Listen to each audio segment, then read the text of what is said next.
ओम भूर्भुवः स्वः तत्सवितुर्वरेण्यं भर्गो देवस्य धीमहि धियो यो न प्रचोदयात्। ओम नमः शिवाय नमः शिवाय नमः शिवाय नमः शिवाय नमः शिवाय। कर्पूरगौरं प्रणवतारं संसारसारं भुजनं सदा वसन्तं हृदयानन्दं भवं वाणीशयतं नमामि। गुरुर्ब्रह्मा गुरुर्विष्णु गुरुदेव महेश्वर गुरु साक्षात् परब्रह्म तस्मै श्री गुरुवे नमः। नमस्कार दोस्तों, अभी हमने कथा का श्रवण किया था दोहा संख्या 168 बालकांड के, जिसमें अभी हमने देखा कि किस तरीके से उस कपटी तपस्वी ने राजा प्रताप भान को अपने जाल में फंसाया और राजा प्रताप भान को जैसा वो चाह रहा उस तरीके से कार्य कराने के लिए तैयार करा लिया। तो दोहा संख्या 168 है कि नित्य नूतन दुज सहस सत बरेहु सहित परिवार, मैं तुम्हारे संकल्प लगी दिन ही करब जेवनार। अर्थात नित्य नए 1 लाख ब्राह्मणों को कुटुंब सहित निमंत्रित करना, मैं तुम्हारे संकल्प के काल अर्थात 1 वर्ष तक प्रतिदिन भोजन बना दिया करूंगा। और उसने कहा कि आप सभी ब्राह्मणों को निमंत्रण कीजिए, 1 साल तक प्रतिदिन आप ब्राह्मणों को भोजन कराएंगे, 1 लाख ब्राह्मणों को प्रतिदिन। और यही विधि भूपो कष्ट अति थोरे, हुई है सकले विप्र बस तोरे। ओ करी हई विप्र होम मख सेवा, तेहि प्रसंग सहेजई बस देवा। हे राजन, इस प्रकार बहुत ही थोड़े परिश्रम से सब ब्राह्मण तुम्हारे वश में हो जाएंगे। ब्राह्मण हवन यज्ञ सेवा पूजा करेंगे तो उस प्रसंग यानी संबंध से देवता भी सहज ही बस में हो जाएंगे। और एक तो ही कहूँ लखाऊ, मैं यही बेस न आओ बुकाऊ।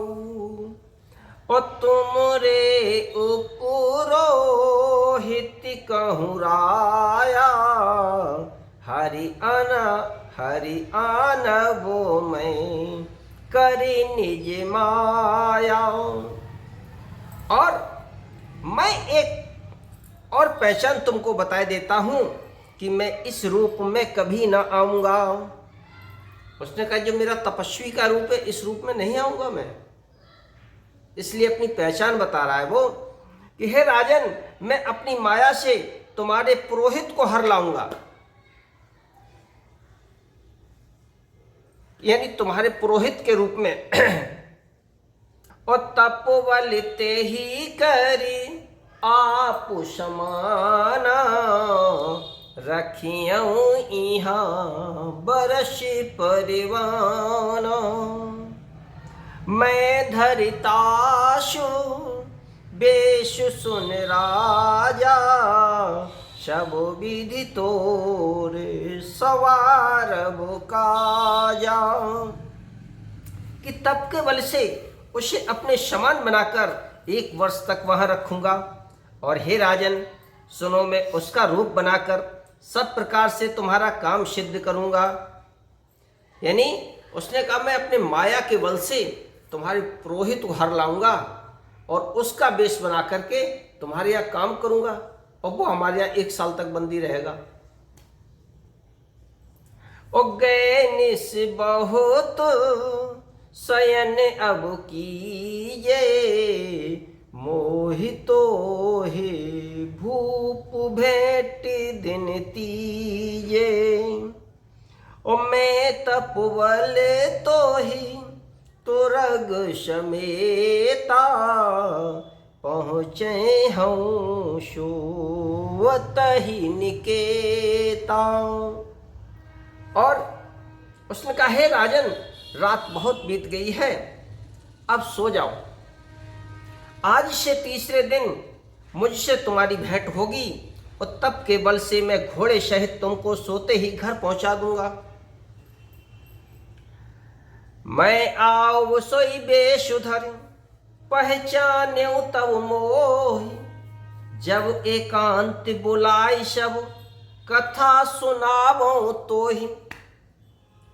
और उसने कहा कि मैं वही पुरोहित का वेश धर कर आऊंगा जब एकांत में तुमको बुलाकर सब कथा सुनाऊंगा, तब तुम मुझे पहचान जाना। शयन कीन न पुआय सुमानी, आसन जाय बैठ छल ज्ञानी। और श्रमित भूप निद्रा अति आई, राजा थका हुआ था कि श्रमित भूप निद्रा अति आई, सो किम सोव सोच अधिकाई। राजा ने आज्ञा मानकर शयन किया और वह कपट ज्ञानी आसन पर जा बैठा। राजा थका था, उसे खूब गहरी नींद आ गई, पर वह कपटी कैसे सोता, उसे तो बहुत चिंता हो रही थी कि काल के तू निश्चरित है आवा, जेहि सू करे होई नृपहि भुलावा। ओ परम मित्र तापस नृपुकेरा, जानई सो अति कपट घनेरा। और उसी समय वह काल केतु राक्षस आया जिसने सुअर बनकर राजा को भटकाया था। यानी वो सुअर भी कोई साधारण सुअर नहीं था, मायावी था, राक्षस था।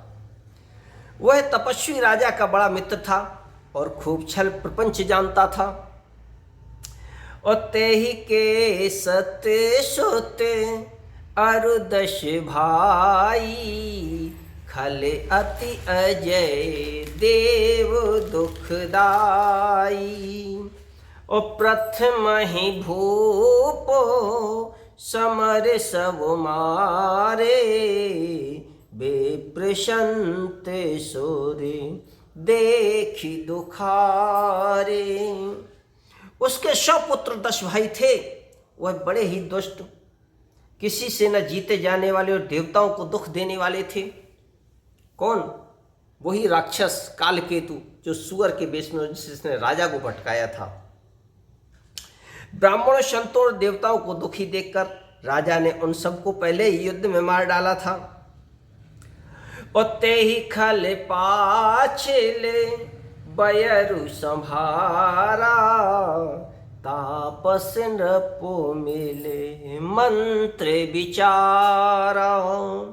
और जहिर पूछे सोई रचन उपाऊ, भावी बस न जाने कछुराऊ। उस दुष्ट ने पिछला बैर याद करके तपस्वी राजा से मिलकर सलाह विचारी, अर्थात एक षड्यंत्र किया। और जिस प्रकार शत्रु का नाश हो वही उपाय रचा। भावी वश, यानी भावी बहुत प्रबल होती है, उसके वश में होकर के राजा प्रतापभानु कुछ भी समझ न सका, क्योंकि होनहार तो होकर ही रहेगी। रिपु तेजसी अकेले अपि, लगी लघु करि गनियन ताहु।